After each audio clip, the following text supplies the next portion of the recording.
So the electron's energy and its position are complementary. The kinetic energy is equal to 1/2 mv squared, the mass times the velocity squared. For an electron that has a particular energy, so if we know its energy, then we can't know its position. The best we can do then is to describe an area of probability where the electron is likely to be. And this is called an orbital. So it's got 2 extra letters on the end. Orbital, different than an orbit. Orbits are nice and friendly. Orbitals are disturbing. So there's advantages and disadvantages to it being similar to the term in the Bohr model. But an orbital is a probability distribution map, a little bit like the one I drew for Andrew, of this is where the electron is most likely to be. And it's important to know, to have some understanding about the energies of electrons because that affects the properties of the atoms. So Schrödinger, the guy with the cat, came up with an equation. And this is his equation. I don't expect you to understand that. I learned about that at one time, and then I promptly forgot it as soon as the final exam was over. Because that sort of calculation is not interesting to me. But Schrödinger's equation allows us to calculate the probability of finding an electron with a particular amount of energy at a particular location.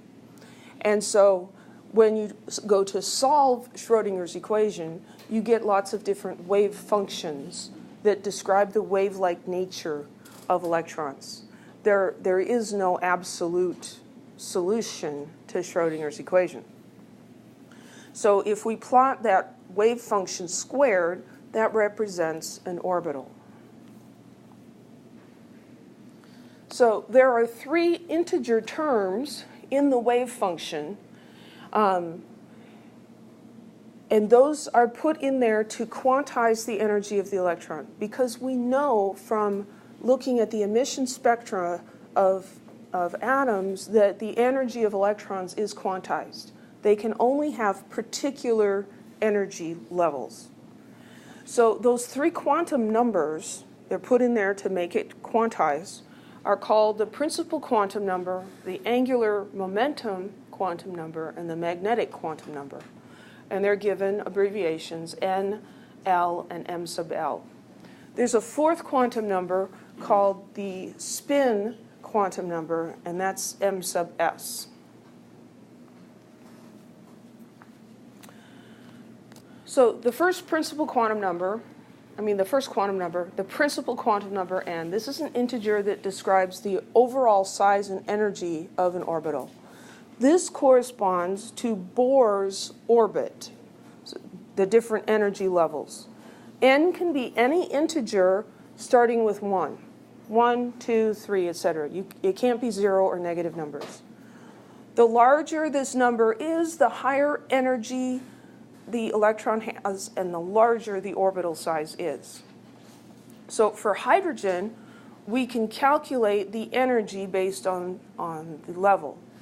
And so the energy of an electron with a quantum number n is equal to minus 2.18 times 10 to the minus 18th joules times 1 over n squared. So if n is 1, the energy is minus 2.8 times 10 to the minus 18th. If n is 2, it's this number divided by 4. And so as n increases, the energy becomes increasingly more negative, but the distance between them, the differences become smaller and smaller. The energy is negative because the electron's energy is lowered by interacting with the nucleus. So it's like going below sea level, right? So there's 0, and the energy of the electron is lowered by interacting with the nucleus. Lower energy is more stable. So here are 4 of the principal energy levels in hydrogen. And here we're drawing, as we often do, with energy increasing as we go up on the screen. So for n equals 1, the energy of an electron in that level is minus 2.18 times 10 to the minus 18th joules. So we can know the energy of it which is related to its velocity, but that means that we can't really know much about its position. For n equals 2, this is the energy. For n equals 3 and n equals 4. This simple equation works really well for hydrogen. So that's nice, at least it works for something. And the distances here represent the difference in energy. So going from 1 to 2 is a big change in energy. From 2 to 3 is a smaller change. From 3 to 4, smaller yet. And with each succeeding level, the increase becomes smaller and smaller.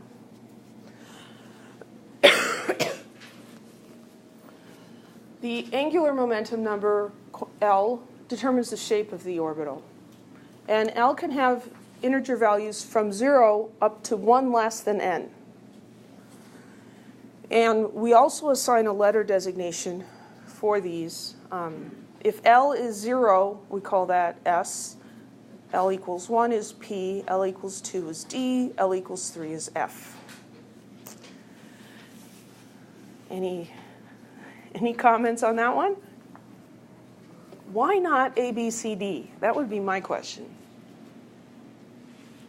Because those letters come from observations based on the emission spectra. I always forget what S was. But P was principal, D was diffuse, and F was fine. They described qualities of the lines. And so that's why we have S, P, D, and F. When you get past that, we go into the alphabet. So after F would be G, and then H and I, but we don't have to worry about those. So S, P, D, F, you got to remember those somehow. Then we get to the magnetic quantum number, and this specifies the orientation of the orbital, the direction in space that this orbital is aligned relative to other orbitals. This number can be from negative L to positive L. So it depends on what L is, and L depends on what N is. So the number of M sub L values tells us how many orbitals there are of that particular shape. So when L equals 2, so we can go back here, when L equals 2, that's a D orbital. And when L equals 2, we've got 5 different possibilities for M sub L, because it can go from -2 all the way up to +2, all the integers including 0. So -2, -1, 0, +1, and +2. So there's 5 different possibilities. That tells us there's 5 different orbitals, and they are arranged in space differently. The spin quantum number specifies the orientation of the spin. This is a fundamental property of an electron. All electrons have the same amount of spin, but it can be of one kind or another kind. So what's convenient, although it's incorrect, what's convenient is to think of them as tops that are spinning. And an electron can spin clockwise or it can spin counterclockwise. So that's easier to think about. So it can either be +1/2 or -1/2. It's actually a little more complicated than that, but that'll work for now. So when we describe an orbital is this probability distribution map of where this electron probably is. We take a particular combination of N, L, and M sub L, and that will describe one orbital. So if N equals 1, then L has to equal 0, because L starts at 0 and goes up to 1 less than N. 1 less than N is 0, so there's only one possibility here. And then M sub L is between -L and +L. Well, if L is 0, M sub L is 0. And so these 3 numbers describe what we refer to as the 1s orbital. This 1 corresponds to the principal quantum number, and S is the letter designation for L equals 0. So when orbitals have the same value of N, they're said to be in the same principal level or the same principal shell. So there are levels, and then there are sublevels Orbitals with the same values of n and L are said to be in the same sublevel or subshell. Now, is this sounding pretty complicated and random? Yeah.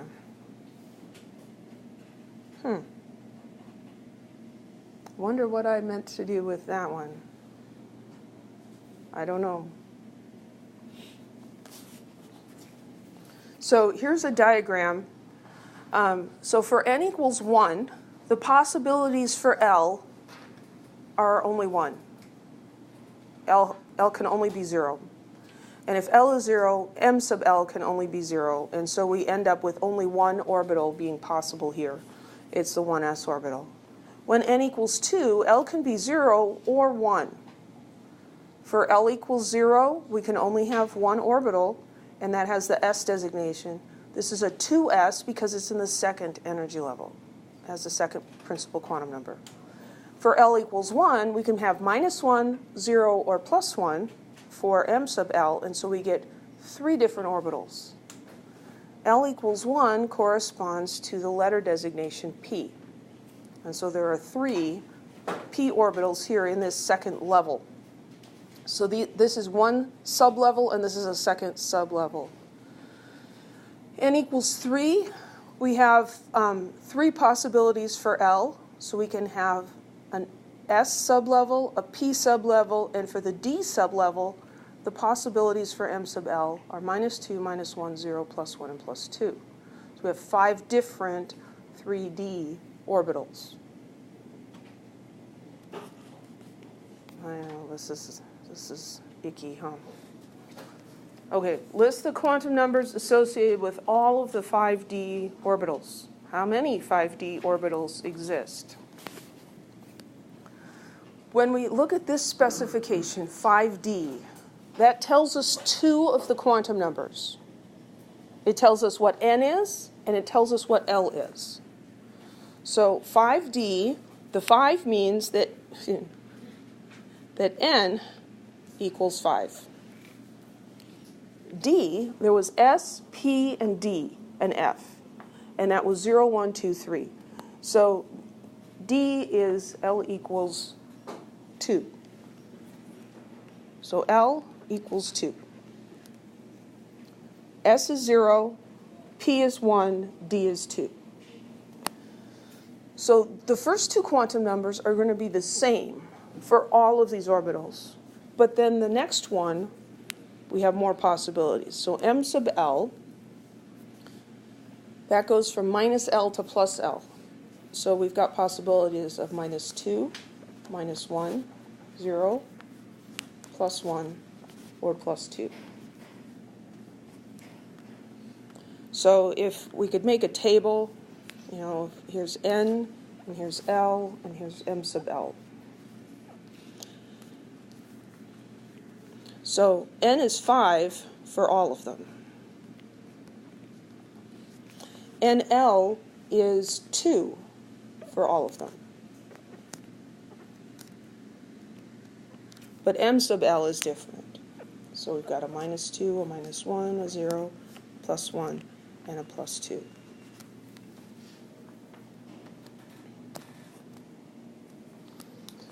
You can think of the quantum numbers as a little bit like, you know, a social security number, a student ID number that describes a particular orbital. Except it's a little more, it gives more information than that.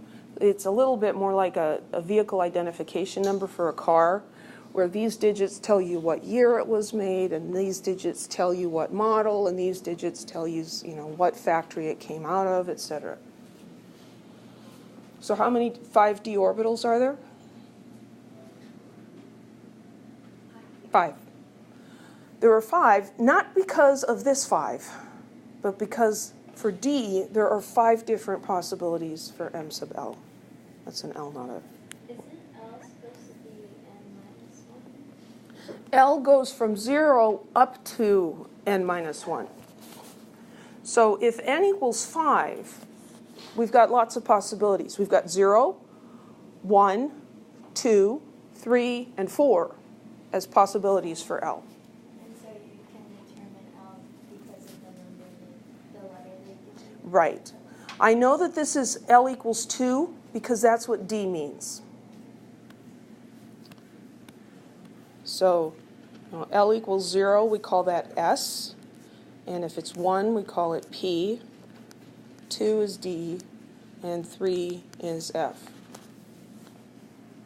SPDF. So for F, would it go up to positive 3, or how does that?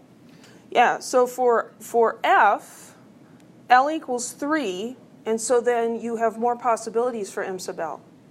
You've got all of these and minus 3 and plus 3. Okay, So then you have 7 orbitals for 5F. your L will determine your M sub L. Yeah, L determines the possibilities for M sub L.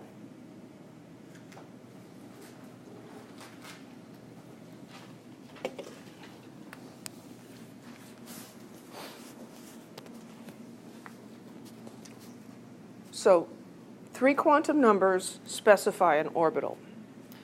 In this example, each of these has 1 quantum number that's not allowed based on the other quantum numbers. And so we're supposed to identify that and replace it with one that is allowed. So when we look here, n equals 3, L equals 3, M sub L equals plus 2. Well, if n equals 3, is that allowed? Is that a possibility? Sure, that could be possible. So if n equals 3, can L be 3? No, because it can only go up to n minus 1. It can only go up to 2, right? It could be 0, could be 1, or it could be 2.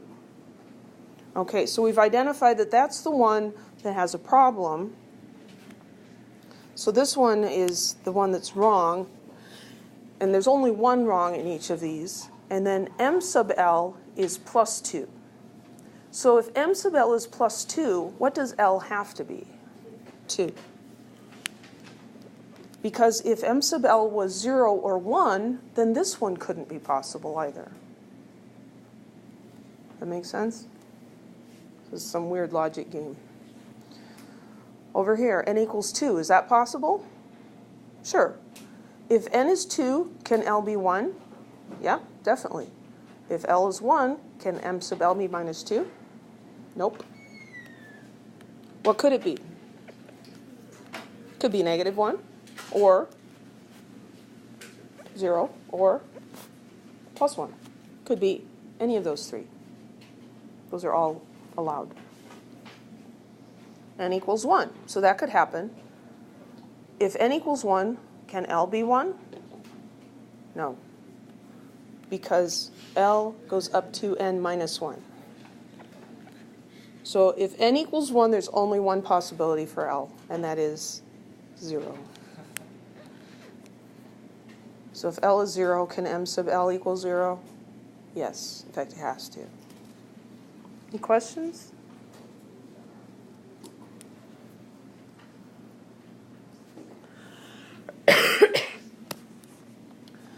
So this concept explains atomic spectroscopy. Each wavelength, each of the lines is a specific color, has a specific wavelength. Each line in that spectrum corresponds to an electron transition between orbitals. The energy in the light that's released corresponds to the change in energy that the electron experiences when it goes from one state to another. So when an electron absorbs energy, then an electron gets, what did I say? When an atom absorbs energy, an electron is excited to a higher energy orbital. So you put the hydrogen gas in this tube and you zap it with electricity. You're exciting it, you're putting energy into the atoms. That makes electrons go up to higher energy levels. The higher energy level is unstable. It's a bit like children. You know, we can get excited and everything, but can we maintain that excitement for long periods of time? Children can do it longer than adults, but they still can't do it forever. Eventually they crash and burn. It's ugly.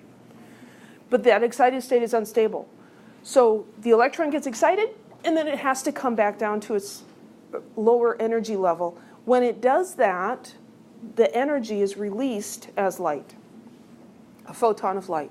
The energy of the light is equal to the difference in energy difference between the orbitals. So here's a diagram of that. So here we had an electron in the first energy level, and we gave it some energy, can be different kinds, and it jumped up to the third energy level. This is a higher energy level. So it was up there, it's unstable, and so it's going to relax down to a lower level. It can go down to n equals 2, or it could go straight down to n equals 1. If it goes from 3 to 2, it releases a photon. The energy of this photon is equal to the energy difference between these two levels. If it goes from 3 to 1, it's going to emit a photon of light with a different amount of energy, a different wavelength. But there are only certain possibilities, and those are the frequencies that we observe of the light.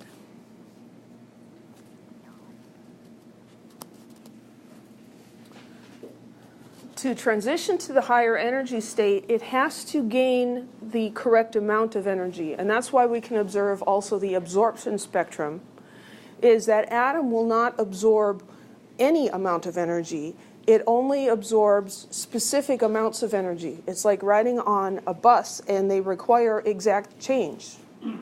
And, well, I've got too much. And they're like, nope, can't let you on. You have to have exactly the right amount. And you're like, who are these people, right? They're very rigid. You have to have exactly the right amount. And so we see discrete lines that represent the amount of energy that the atom will absorb. Those are the same amounts of energy that it releases when it emits light. So we can predict the spectrum of hydrogen. We can calculate the difference in energy between any two states. So both the Bohr model and the quantum mechanical model predicts the spectrum for hydrogen very nicely, because hydrogen only has one electron, and so it's very simple. And this is the math of how that would be done. So the energy of the photon released is equal to the difference in the energy between the two levels. So delta E is the final minus the initial. So we had that equation that the energy of the level was equal to minus 2.18 times 10 to the minus 18th joules times 1 over n squared. So we're going to take that with the final, and we're going to subtract that same equation with the initial. We're going to simplify that by pulling out the minus 2.18. We got 1 over nf squared minus 1 over ni squared. And so this is the energy released. It's the energy difference. It's important to realize that the energy change for the atom is opposite in sign to the energy of the photon, right? Because one's losing and one's gaining. And then we also remember that lambda is equal to hc over E. So we can correspond the wavelength with this energy change. And this is some of what we're going to be doing in lab today. We're actually going to be looking at hydrogen spectra and measuring the wavelengths and then calculating the energy. So for hydrogen, we've got these different levels, n equals 1, 2, 3, 4, 5. And if you keep going, eventually level n equals infinity would mean that the electron was completely ejected. So you make an ion out of it. That's the extreme. So if you've got electrons coming from the level 5 all the way down to 1, or 4 down to 1, or 3 down to 1, or 2 down to 1, this is a relatively large energy change, and so these are all in the ultraviolet range. We can't see those with our eyes. So when we look at the hydrogen tubes, we're going to look at them, but we don't want to look at them for longer than we need to, because yes, they're emitting visible light, they're also emitting ultraviolet light, and you can get a sunburn from the hydrogen lamp if you stay there too long. If we look at transitions from 5, 4, and 3 down to 2, these are sort of a medium energy, and so these fall within the range of visible light. And those are the three transitions we can observe with our eyes.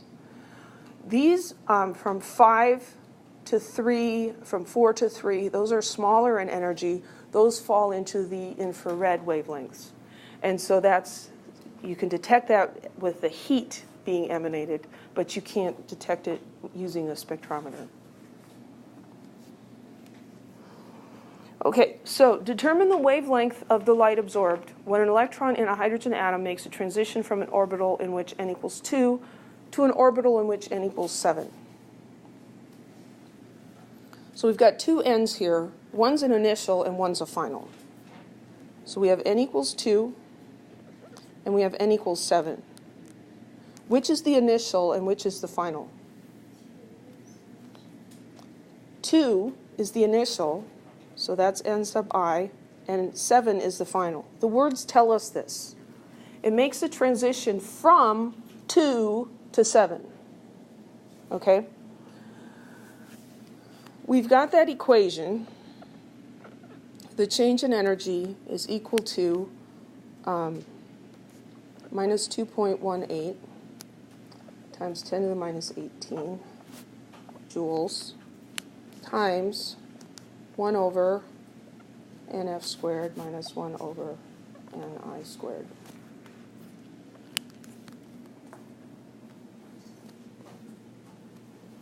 So we can calculate the energy using this equation. So we just need to plug in the numbers for the energy levels. So the final is 7. You write 7 squared. When students do that, they tend to overlook the square thing when they put it in their calculator. So I'm going to square it using my brain calculator. 7 times 7 is 49. Minus 1 over ni squared, which is 1 over 4. I'm having a brain fart here. Hang on a minute. Oh, that's okay. So you do this on the calculator. Negative 2.18 EE minus 18 times the quantity 1 divided by 49 minus 1 divided by 4. The most challenging thing here is to figure out how exactly to communicate that to your calculator. And so I'm coming up here with 5.0. I'm going to go ahead and round it to 3 significant figures. Times 10 to the minus 19 joules.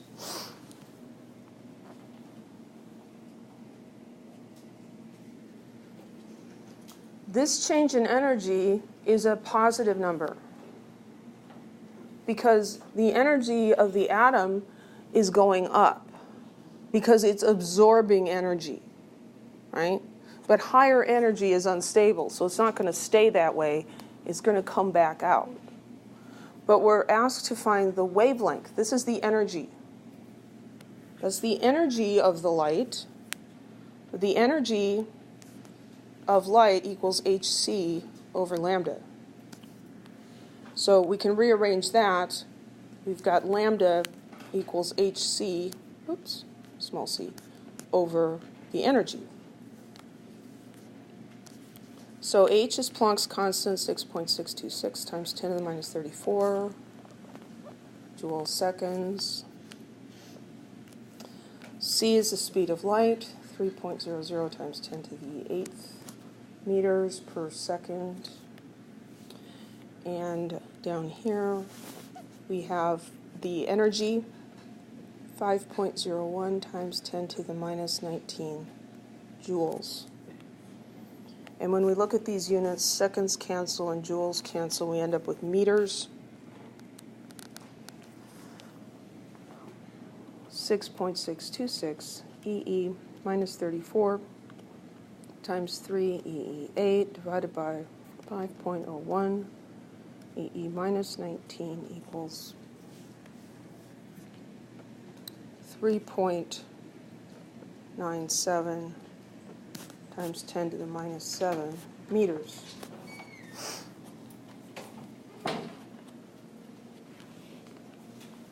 Any questions? You could convert that to nanometers, but it doesn't specifically tell us to, so I'm not going to. So I don't feel like it.